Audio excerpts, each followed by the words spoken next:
Hello. Hello.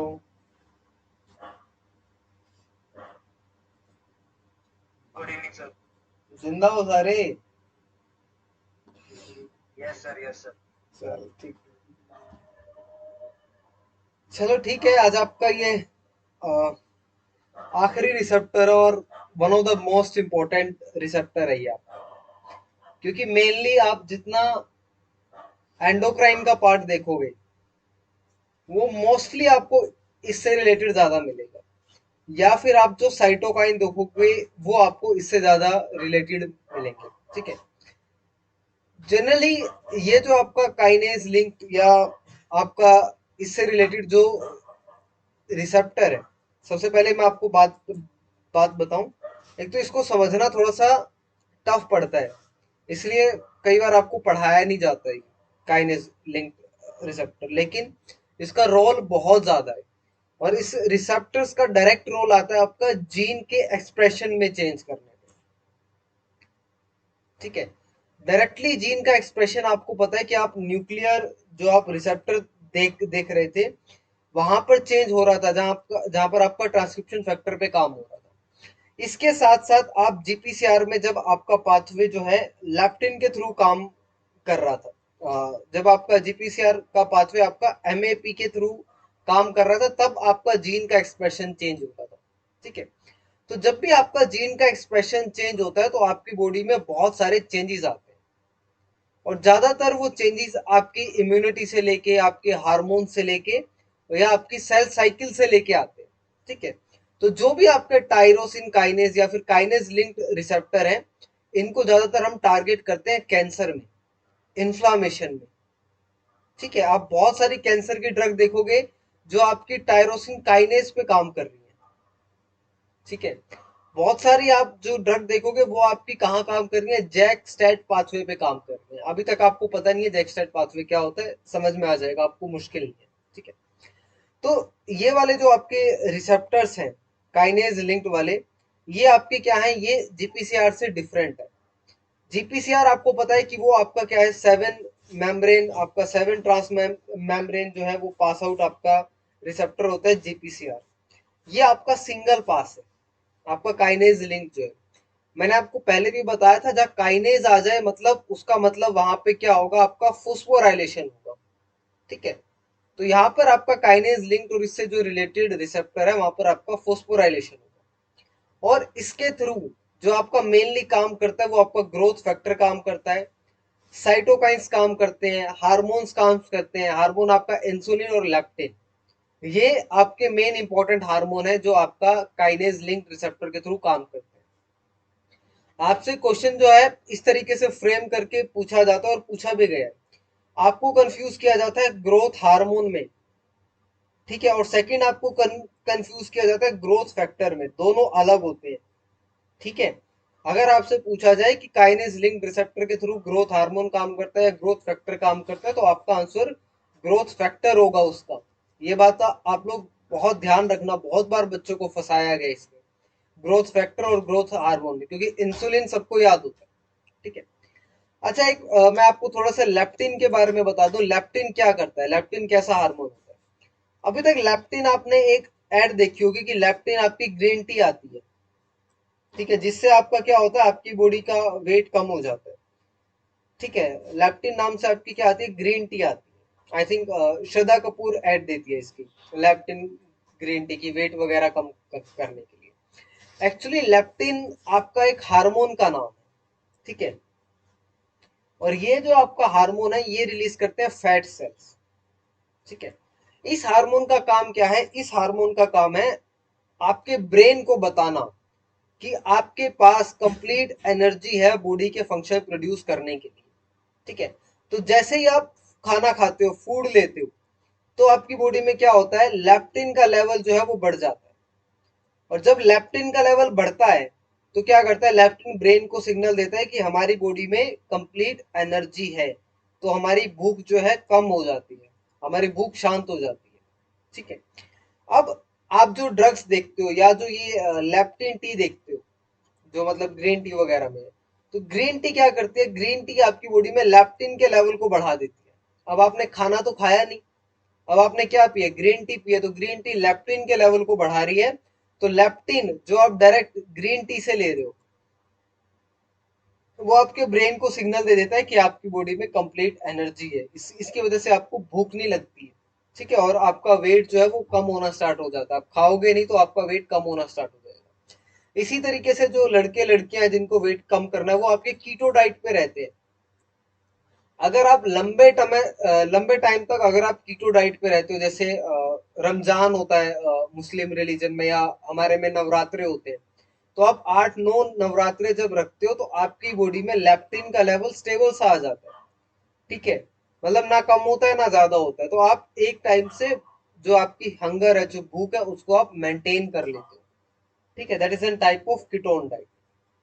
ठीक है, तो ये आपका लेप्टिन हार्मोन है, कहीं कोई आपसे पूछ ले या आपको कहीं काम आए तो आप देख लेना। ठीक है, तो ये भी आपका इसी के थ्रू काम करता है, आपका काइनेज लिंक रिलेटेड रिसेप्टर से।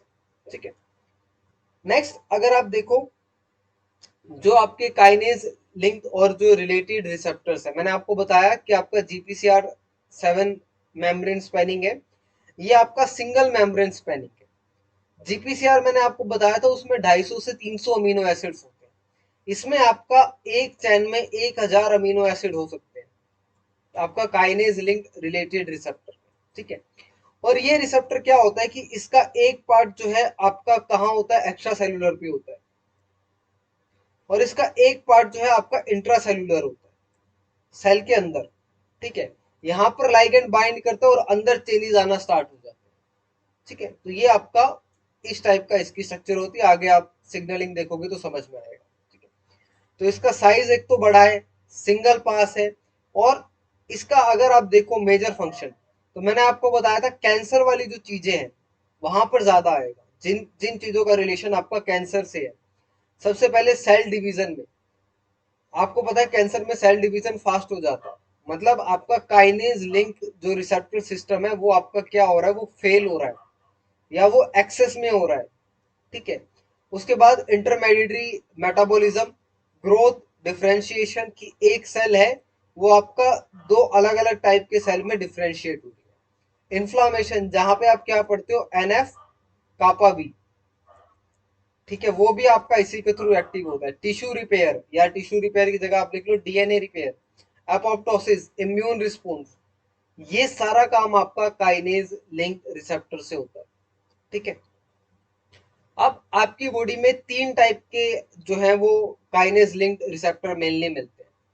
पहला क्या है, रिसेप्टर टायरोसिन काइनेज, इसके थ्रू आपका एपिडर्मल ग्रोथ फैक्टर, इंसुलिन और नर्व ग्रोथ फैक्टर आपके काम करते हैं। इसलिए मैंने आपको बताया था कि अगर आपसे ग्रोथ फैक्टर और ग्रोथ हार्मोन में पूछा जाए तो आपको थोड़ा सा संभल के रहना है। ठीक है, क्योंकि यहाँ पर ग्रोथ फैक्टर्स हैं, हार्मोन नहीं है ग्रोथ। ठीक है, तो आपका रिसेप्टर टायरोसिन जो काइनेज है, वो आपका एपिडर्मल ग्रोथ फैक्टर, इंसुलिन और नर्व ग्रोथ फैक्टर के लिए। वहीं रिसेप्टर सीरिन और थीरोनिन काइनेज, ये आपका ट्रांसफॉर्मिंग ग्रोथ फैक्टर के लिए है। साइटोकाइन रिसेप्टर्स जो आपके इंटरफेरोन और आपका कॉलोनी स्टिमुलेटिंग फैक्टर, जिसको आप सीएसएफ बोलते हो, या जो साइटोकाइन रिसेप्टर है, इसी का नाम आपका जैकस्टेट है। ठीक है, जैक की आपकी फुल फॉर्म होती है जेनस काइनेज। ये आई थिंक रिसर्चर के बेस पे है, ये जेनस काइनेज जो नाम दिया गया था जैकस्टेट, वो इसी के बेसिस पे है। ठीक है, तो आपकी बॉडी में तीन जो है मेन पाथवे हैं। ठीक है, आपको दो पाथवे मेनली पढ़ने होते हैं जो आपके काम आते हैं। पहला पाथवे आपका ये है, सेकंड पाथवे आपका जैकस्टेट है। क्योंकि ये वाला ट्रांसफॉर्मिंग ग्रोथ फैक्टर का जब रोल आता है, जब आप कैंसर में आओगे, ये आपको तभी समझ में आएगा कि इसका काम क्या है। अभी आपको ये दो जो है समझने जरूरी है, टायरोसिन काइनेज और साइटोकाइन, या फिर आप बोल दो इसको जैकस्टेट। बहुत इंपॉर्टेंट है आपके लिए। ठीक है, सबसे पहले अगर आप मैकेनिज्म देखो, अगर आपको ये याद है या आपको डायग्राम याद हो जाता है, तब तो आपको टायरोसिन काइनेज में कोई दिक्कत नहीं आएगी। ठीक है, सबसे पहले आप ये समझ लो कि फोस्फोराइलेशन होता क्या है। जैसे आप यहाँ पर क्या पढ़ रहे हो, काइनेज लिंक, काइनेज मैंने आपको बताया, काइनेज का मतलब फोस्फोराइलेशन। अब हमारी बॉडी में फोस्फोराइलेशन जरूरी क्या है, तो ये आपको समझ में आ गया तो आपको सारे रिसेप्टर सारा चीज समझ में आ जाएगी। सबसे पहले ये देखो, जब प्रोटीन का फोस्फोराइलेशन होता है तो वहां पर आपकी बहुत सारे मैकेनिज्म चलते हैं, और ये मैकेनिज्म होते हैं कंट्रोल के लिए, किसी चीज को बढ़ाना है या घटाना है, क्योंकि डायरेक्ट कहाँ पे काम हो रहा है, जीन एक्सप्रेशन पे काम हो रहा है। ठीक है, जीन का ट्रांसक्रिप्शन पे काम हो रहा है, और ट्रांसक्रिप्शन में आपका क्या बनता है, आपका आरएनए बनता है, और आरएनए के बाद आपका क्या बनता है, प्रोटीन बनता है। अब वो प्रोटीन बना, वो एंजाइम है, आयन चैनल है, रिसेप्टर है, वो सारा आपका काम आता है। ठीक है, तो इसलिए आपका प्रोटीन फॉस्फोराइलेशन जरूरी है। अब जब आप फोस्फोराइलेशन कराते हो तो आपको काइनेजेस वाले एंजाइम की जरूरत पड़ती है। जैसे आपने यहाँ पर क्या देखा, टायरोसिन काइनेज। टायरोसिन आपका अमीनो एसिड है, लेकिन इस प्लेस पे आपका टायरोसिन अमीनो एसिड पे आपका फोस्फोराइलेशन होता है, इसलिए इसका नाम टायरोसिन काइनेज है। यहाँ पर जैसे सीरीन और थ्रियोनिन काइनेज है, ये आपके अमीनो एसिड है। तो सीरीन और थ्रियोनिन पे जहां पर आपका फोस्फोराइलेशन होता है, तो उस रिसेप्टर को आपने क्या बोल दिया, रिसेप्टर सीरीन थ्रियोनिन काइनेज। ठीक है, वो आपका वहां से है। ठीक है, अगर आपको डीफॉस्फोराइलेशन कराना है, तब जो आपको एंजाइम चाहिए वो आपको चाहिए फोस्फेटेज। ठीक है, तो अभी तक मैंने आपको यहाँ पर दो चीज बताई है, इसके अलावा ये जो पॉइंट्स है ये मैं आपको एक एक करके क्लियर करता हूँ। सबसे पहले अगर आपको फोस्फोराइलेशन कराना है तो आपको काइनेजेस चाहिए, अगर आपको डीफॉस्फोराइलेशन कराना है तो आपको फोस्फेटेज चाहिए। ठीक है, और अब जब आप ये सिग्नलिंग पढ़ते हो तो वहां पे एक प्रोटीन आता है GRB2 प्रोटीन। ठीक है, ये आपका एक अडेप्टर प्रोटीन है। अडेप्टर का मतलब क्या होता है कि जो आपका एक जगह से जाके जुड़ जाता है। ठीक है, और इसके पास एक SH2 डोमेन है। अब GRB2 अडेप्टर प्रोटीन है, हमारी बॉडी में प्रेजेंट है, ये SH2 डोमेन क्या है ये आपको समझना है। ठीक है, ये GRB2 का रोल आपका टायरोसिन काइनेज सिग्नलिंग में आता है। ठीक है, अब SH2 क्या है, SH2 आपका एक जीन से इसका नाम आया। SRC नाम की एक जीन थी जो कि आपका चिकन में पाई गई थी सबसे पहले। ठीक है, वो क्या करती थी, वो आपका फोस्फोराइलेशन में हेल्प कराती थी, वो जीन ऐसे प्रोटीन बनाती थी जो आपका फोस्फोराइलेशन में हेल्प कराती थी। तो उसके पास ये जो है प्रॉपर्टी थी, और उसी प्रॉपर्टी को SH2 जो है, SH2 जो डोमेन है वो उसी प्रॉपर्टी को मिमिक करता है। ठीक है, इसलिए इसका नाम SH2 आया, वो आपका SRC। ये आपकी एक जीन है जो कि होमोलॉजी है, मतलब होमोलॉजी का मतलब है कि ये SH2 डोमेन आपका सेम काम शो करता है जैसा SRC जीन करती थी आपका चिकन में, जब उनको आपका ट्यूमर होता था, सार्कोमा होता था। ठीक है, तो SH2 डोमेन क्या करती है, ये आपका बाइंड करती है और आने वाले जो दूसरे प्रोटीन है उनका फोस्फोराइलेशन कराती है। ठीक है, अब आप इसको यहां से समझो। ठीक है, ये आपका रिसेप्टर टायरोसिन काइनेज है। जो आपने पीछे देखा है वो आपको डायरेक्ट यहाँ पर अब समझ में आ जाएगा डायग्राम की हेल्प से। अब रिसेप्टर टायरोसिन काइनेज का एक्टिवेशन और इनिबिशन कैसे होता है वो आप देखो। सबसे पहले मैंने आपको बताया कि ये आपका सिंगल मेम्ब्रेन पास है, ये आपका सिंगल मेम्ब्रेन पास है। ठीक है, इसके अलावा कुछ पोर्शन इसका एक्स्ट्रा सेल्यूलर है, कुछ पोर्शन आपका इंट्रा सेल्यूलर है। ठीक है, और इसमें देखो आपका टायरोसिन काइनेज है, तो यहाँ पर क्या है, टायरोसिन काइनेज डोमेन है जहां पर आपका फोस्फोराइलेशन होता है, और ये आपका टायरोसिन रेजिड्यू है। ठीक है, तो ये अभी मैंने आपको इसकी स्ट्रक्चर बताई है, इसका नाम बताया है कि क्यों पड़ा। अब जैसे ही लाइगेंड बाइंड होता है, ये आपका ग्रोथ फैक्टर है, नर्व ग्रोथ फैक्टर लगा लो या आप एपिडर्मल ग्रोथ फैक्टर लगा लो। जैसे ये आपका बाइंड होता है तो ये आपका टायरोसिन जो आपका रिसेप्टर है, जो भी आपका ये टायरोसिन काइनेज रिसेप्टर है, इसका डाइमराइजेशन होता है। अब सबसे पहली चीज माइंड में आती है कि डाइमराइजेशन हो क्यों रहा है, आपकी डायरेक्ट सिग्नलिंग क्यों नहीं स्टार्ट होगी। जब आपका लाइगेंड बाइंड करता है और ये डाइमराइजेशन होता है तो उससे पहली चीज जो आती है, आपका जो लाइगेंड है उसकी बाइंड करने की प्रॉपर्टी आपकी बढ़ती है, क्योंकि ये सिंगल आपका मतलब सिंगल ट्रांस मेम्ब्रेन है। और आपको लाइगेंड को, अब देखो GPCR7 है, उसके पास बहुत सारी सब यूनिट वगैरह है बाइंड करने के लिए, लेकिन इसके पास कोई ऐसी सब यूनिट नहीं है। तो जब इसका डाइमराइजेशन होता है तो लाइगेंड के चांसेस बढ़ते हैं कि वो इस टारगेट पे आपका, ये जो आपके टारगेट है यहाँ के बाइंड हो सकते हैं। ठीक है, और जैसे ही लाइगेंड बाइंड होता है, डाइमराइजेशन होता है, तो ये जो आपका टायरोसिन वाला जो आपका डोमेन है, जो आपको ये दिखाई दे रहा है रेड कलर से यहाँ पर, इसका क्या होता है, ऑटो फोस्फोराइलेशन होता है।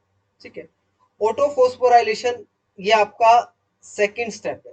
फर्स्ट स्टेप आपका डाइमराइजेशन है, सेकंड स्टेप आपका क्या है, आपका ऑटो फोस्फोराइलेशन है। अब जैसे ही ऑटो फोस्फोराइलेशन होता है तो आपकी बॉडी में जो अडेप्टर प्रोटीन है, अडेप्टर प्रोटीन कौन सा है आपकी बॉडी में, GRB2। अब इस अडेप्टर प्रोटीन के पास क्या है, एक SH2 डोमेन है। ठीक है, SH2 डोमेन क्या है, जो कि आपका फोस्फोराइलेशन कराने में हेल्प करती है। तो ये SH2 डोमेन वाला GRB प्रोटीन, ये क्या है, आपका एक प्रोटीन है। अब प्रोटीन को बाइंड करने के लिए कोई जगह चाहिए, तो यहाँ पर जो ये फोस्फोराइलेशन हुआ है ना, इसका ऑटो फोस्फोराइलेशन, तो ये इसके लिए आपका एक बाइंडिंग साइट की तरह काम करता है। ठीक है, तो ये आपका GRB2 जो है, ये आपका यहाँ से जाके आपका यहाँ बाइंड कर जाता है। ये इसके लिए फोस्फोराइलेशन होना GRB के SH2 डोमेन के लिए आपका एक बाइंडिंग साइट की तरह काम करता है। ठीक है, और जैसे ये GRB2 जिसके पास SH2 डोमेन है, ये आगे आप जाके आपका जो रेस वाला पाथवे है, जो आपने GPCR में पढ़ा था, उसको एक्टिवेट कर देता है। आपका रेस के पास क्या है, रेस के पास आपकी GTPase एक्टिविटी है। मतलब रेस के पास क्या था, GDP था पहले। ठीक है, तो ये GDP हट के अब यहाँ पर क्या आ जाएगा, आपका GTP आ जाएगा। और जैसे ही GTP आएगा, आपका रेफ, MEK, MAP और आपका ट्रांसक्रिप्शन फैक्टर जो है वो एक्टिवेट हो जाएंगे और जीन्स की ट्रांसक्रिप्शन में आपका चेंजेस आना स्टार्ट हो जाएगा। ठीक है, तो आपके लिए जो नया था वो आपके लिए नया मेनली GRB2 प्रोटीन, और आपके लिए जो नया था वो SH2 डोमेन था। GRB2 प्रोटीन आपकी बॉडी में अडेप्टर प्रोटीन है, जो कि आपका टायरोसिन सिग्नलिंग में काम करता है। इसके पास SH2 डोमेन है।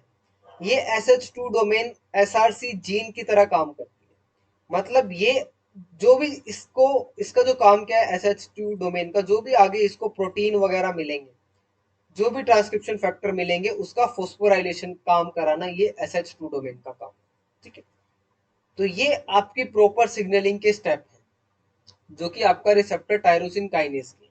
ठीक है, यहाँ पर टायरोसिन रेजिड्यू है, इसलिए हमने इसका नाम टायरोसिन काइनेज रिसेप्टर रखा है। तो सबसे पहले आप देखो, ग्रोथ फैक्टर बाइंड करेगा। अब ये ग्रोथ फैक्टर आपका एपिडर्मल ग्रोथ फैक्टर हो सकता है, नर्व ग्रोथ फैक्टर हो सकता है, या फिर आपका क्या हो सकता है, इंसुलिन हार्मोन हो सकता है। ठीक है, या लेप्टिन आप बोल दो, लेप्टिन भी हो सकता है।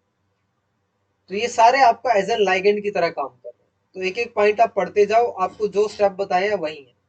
तो ग्रोथ फैक्टर बाइंड करेगा, उसके बाद आपका डाइमराइजेशन होगा। डाइमराइजेशन के बाद आपका काइनेज एक्टिवेट होगा और ऑटो फोस्फोराइलेशन होगा। यहाँ पर ऑटो फोस्फोराइलेशन के बाद आपका GRB2 बाइंड करेगा आपका टायरोसिन काइनेज डोमेन पे। GRB2 रिक्रूट करेगा रेस प्रोटीन को, ये आपका है।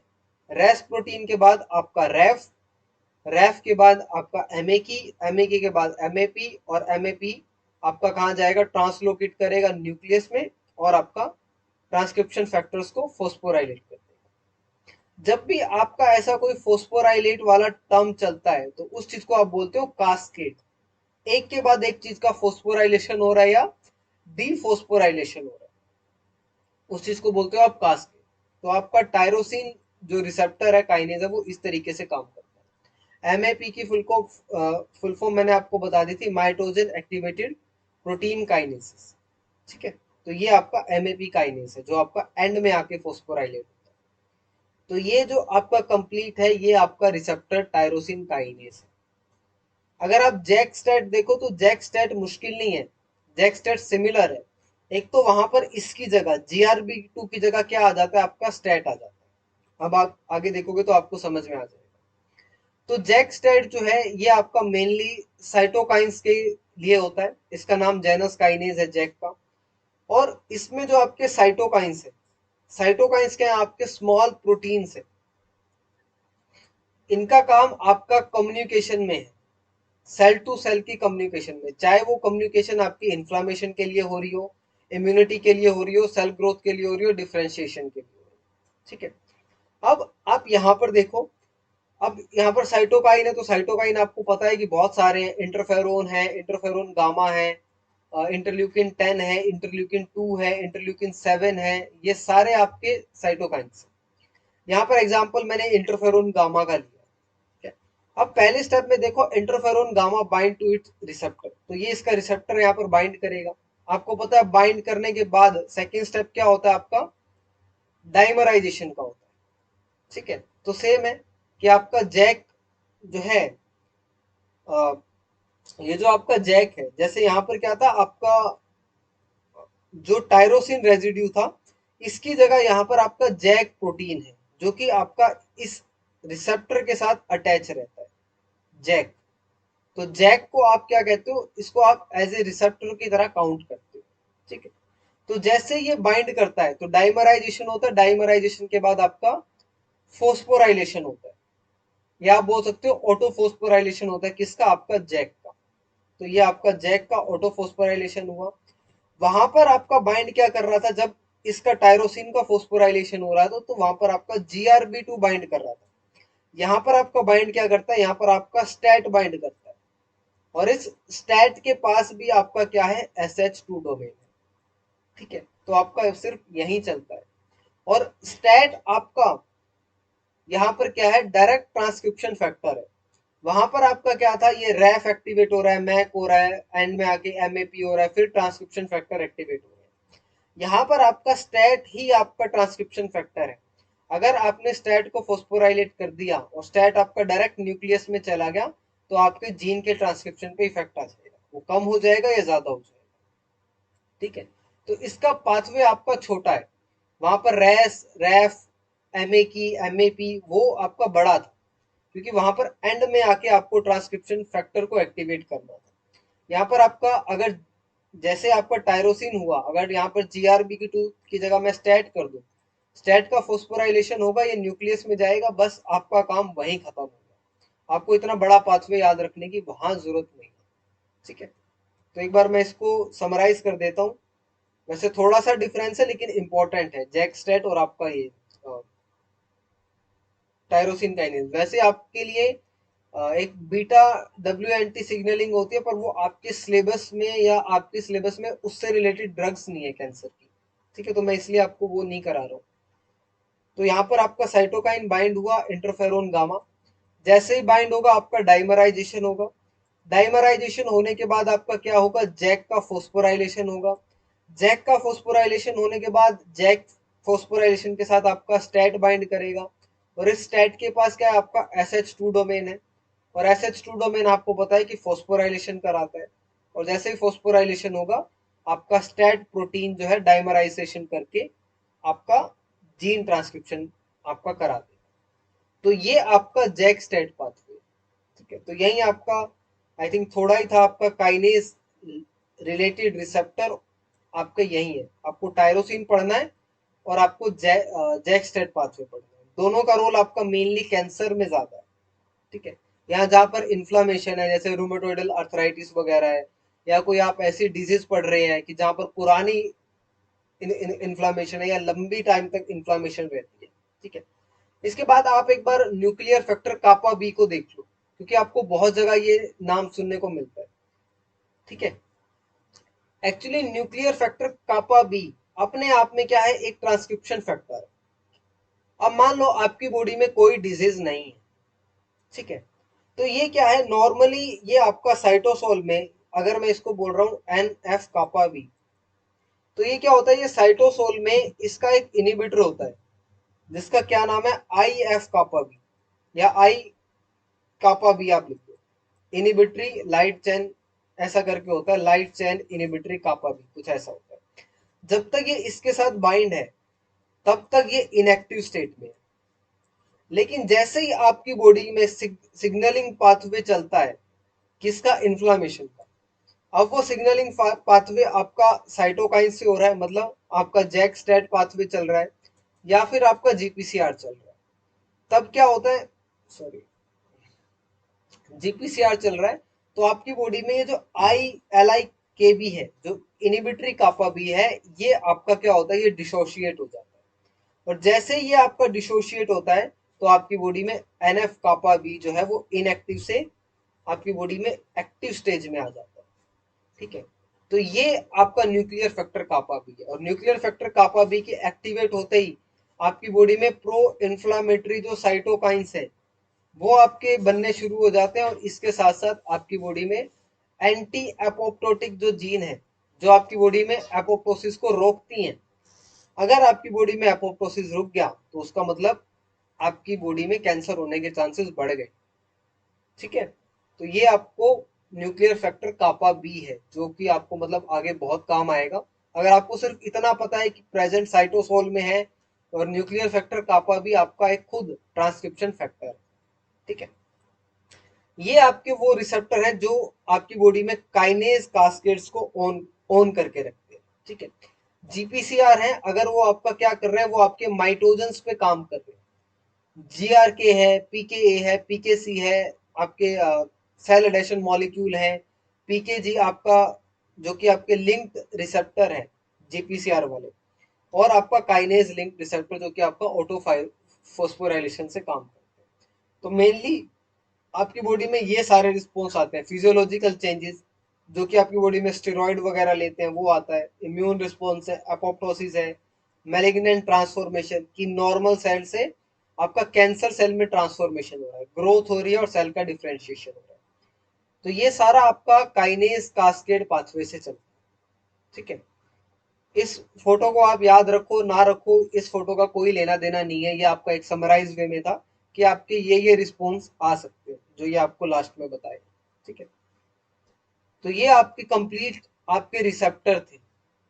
ठीक है, चार टाइप के आपके रिसेप्टर थे। Ligand gated ion channel, second आपका जीपीसीआर था, थर्ड आपको न्यूक्लियर रिसेप्टर कराया, और चौथा आपका क्या है, काइनेज रिलेटेड रिसेप्टर जिसमें आपके पास टायरोसिन काइनेज और आपको साइटोकाइन जो आपका जैक स्टेट है वो।